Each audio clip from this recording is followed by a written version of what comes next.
Welcome to Module 2 of Becoming a Reflective Teacher. In this week's work, you should be focusing on the completion of Task 2 for your PPAT, and that's going to focus you on assessment and data collection to measure and inform student learning. So the Module 2 work that we're going to engage in for the course and the reflections are going to be aligned with assessment and data collection. Just a couple of housekeeping pieces. So your work is going to be due February 20th for the module. And just a reminder that tasks 2 and 3 are going to be submitted to the ETS portal for your assessment by the March 2nd deadline. So 2 deadlines, one to kind of stair-step you in, and then I'll be posting some information on task 3 under module 3 shortly. So a couple of things on your PPAT. So first of all, I'm really excited about this module because I think it gives us the opportunity to continue to explore some of the topics in previous coursework around assessment, and really the belief that assessment can be for learning and then also of learning. So 2 things that come from the work of Jay McTighe and Grant Wiggins that really were kind of notable people that kind of flipped my thinking as an educator about how assessment can help us inform the learning process. So really that's what we're looking for here is your thoughts and reflections as you design an assessment tool, you implement that tool, you share that as one of your artifacts through the PPAT process, and really you reflect, you have an opportunity to put it into place, to look and see what you measure from your students, and then also to reflect on kind of what kind of updates or what kind of things you might think about doing differently. So they're kind of the essence of what the PPAT will stair-step you through.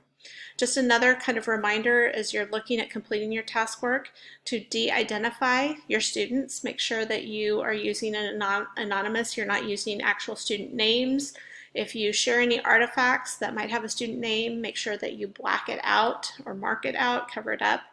And you can always just refer to, student A and student B or student 1 and 2. Just de-identify your data, both for any of your courses and also for the assessment. Just an important piece to note. So for our course assignments that are due for completion February 20th, we will be discussing your work for Task 2. So please reflect via your discussion post on how data analysis will help you guide your future instruction and modifications. What might you do differently the next time you teach this concept based on what you have learned from your students? And how does your assessment and analysis of student work guide your future instructional decisions? So that's kind of the reflection for our class discussion. Feel free to use that class discussion to ask for any ideas, any support pieces. If you're struggling with an assessment piece that you've used, maybe you don't love it and you're looking for other ideas, feel free to use that discussion forum as a connection point for some collaboration, again, to help you kind of improve on some of those pieces for the future. So all of that's fair game for our discussion time.